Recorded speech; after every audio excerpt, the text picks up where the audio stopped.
Audio Jungle.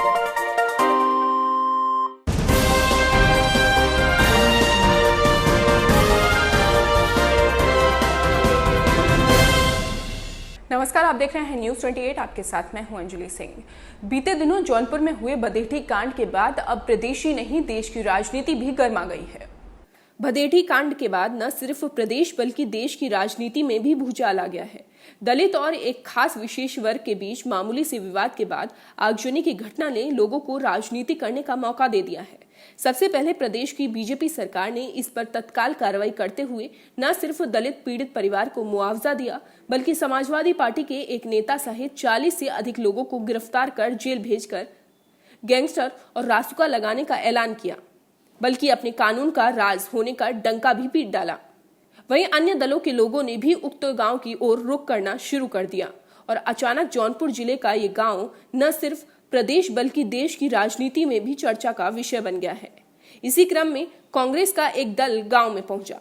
Congress के अल्पसंख्यक विभाग के राष्ट्रीय अध्यक्ष नदीम जावेद ने कहा कि जौनपुर हमेशा से एकता की मिसाल कायम करता रहा है, लेकिन ये जो घटना है इसकी जितनी निंदा की जाए वो कम है।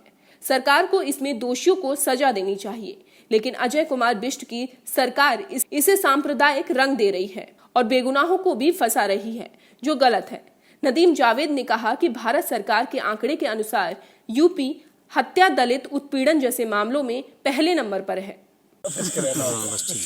रोल बदेठी की घटना बहुत दुर्भाग्यपूर्ण है। श्रीमती प्रियंका गांधी जी, जो अखिल भारतीय कांग्रेस कमेटी के महासचिव हैं और उत्तर प्रदेश की प्रभारी हैं, वो इस घटना को लेकर बहुत गंभीर हैं और उनके आदेश पर प्रदेश कांग्रेस कमेटी की तरफ से एक प्रतिनिधिमंडल बदेठी गांव में आया हुआ है। और जैसा आपने देखा, नसीमुद्दीन साहब जो कि पूर्व मंत्री हैं, प्रदीप नारवाल जी जो Akhil Bharatiya Congress committee SC department के राष्ट्रीय पदाधिकारी और इस राज्य के प्रभारी हैं, श्री मिन्नत रहमानी जी जो अखिल भारतीय कांग्रेस कमेटी अल्पसंख्यक विभाग के राष्ट्रीय पदाधिकारी और उत्तर प्रदेश के प्रभारी हैं, श्री शहनवाज आलम साहब जो अल्पसंख्यक विभाग के प्रदेश के अध्यक्ष हैं, और स्वयं मैं, चूँकि मेरी विधानसभा भी है और घर भी है एक तरह से, मैं यहाँ पे हाजिर हुए हैं कांग्रेस प्रेसिडेंट की तरफ से, राज्य के, और श्रीमती प्रियंका गांधी जी की तरफ से। जो मूल विमर्श है वो ये है कि जौनपुर ज़िला हमेशा से कौमी यकजहती की और भाईचारे की पहचान रहा है। जौनपुर के इतिहास में कभी किसी गांव में भी सांप्रदायिक दंगे नहीं हुए। इस जौनपुर का इतिहास है। जौनपुर अपने कंपोजिट कल्चर के लिए और भाईचारे के लिए जाना जाता है।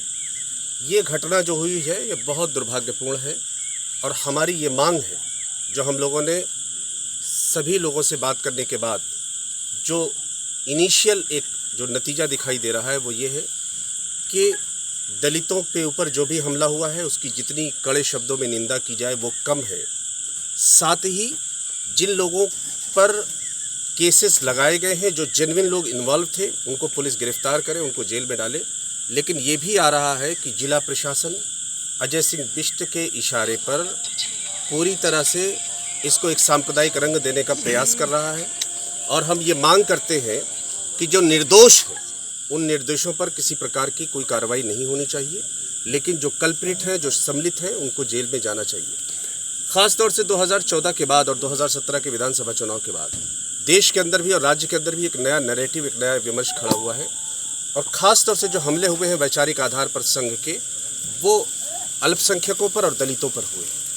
तो जिस तरह से इस पूरे दुर्भाग्यपूर्ण घटना में संघ का और भारतीय जनता पार्टी के नेतृत्व का जो रोल रहा है वो ऐसा दिखाई देता है कि समाज को, खास तौर से दलितों और अल्पसंख्यकों को बांटने का वो षड्यंत्र कर रहे हैं।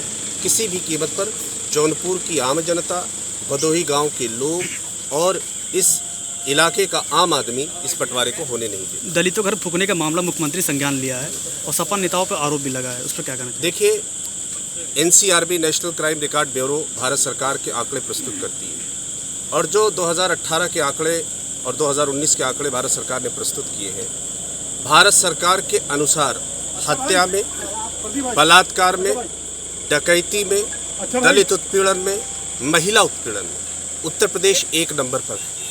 तो कहने का तात्पर्य यह है कि खास तौर से अजय सिंह बिष्ट की सरकार आने के बाद जिस तरह से समाज के कमज़ोर वर्गों पर, न केवल किसी एक विशेष जनपद में बल्कि पूरे राज्य में जिस तरह से हमले हो रहे हैं, हमारी ये समझदारी है कि संघ की वैचारिक सोच के चलते जो वातावरण इस प्रदेश में उत्पन्न हुआ है उसके चलते ये समस्या बढ़ती हुई दिखाई घटना एक सप्ताह बीत चुका है और कांग्रेस पार्टी अभी आ रही, उससे पहले क्यों नहीं, कांग्रेस पार्टी का एक प्रतिनिधिमंडल सबसे पहले आया था और शायद आपकी जानकारी में नहीं होगा, लेकिन मैं आपको सूचित कर दूं कि जिला कांग्रेस कमेटी के जिम्मेदारान, लोकसभा के इस जनपद के जो प्रत्याशी थे, जो 7 के आजमगढ़ के जनपद के प्रत्याशी थे, उनका प्रतिनिधिमंडल यहाँ आकर बातचीत करके उन्होंने अपनी रिपोर्ट सबमिट की है।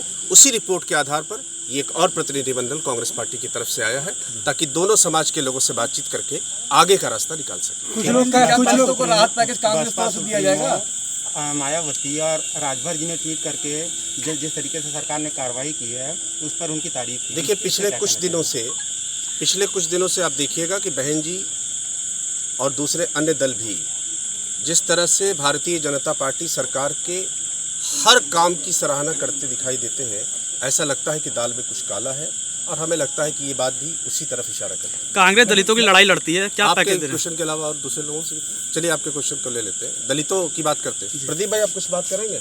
कहाँ चलेंगे? नितिन जी, ये बताइए, जो राहत पैकेज यूपी सरकार ने दिया है, क्या वो कम है? आप देना चाहेंगे आपकी सरकार कांग्रेस? नहीं, हमारी सरकार है नहीं, हम विपक्ष में हैं और विपक्ष के जिम्मेदार नेतृत्व होने के नाते हमारी जो भी जवाबदारी और जिम्मेदारी बनती है वो आप देखिएगा कि इस पूरे लॉकडाउन के अंदर और अनलॉक 1 के अंदर कांग्रेस पार्टी उस जिम्मेदारियों को उठाती रही है।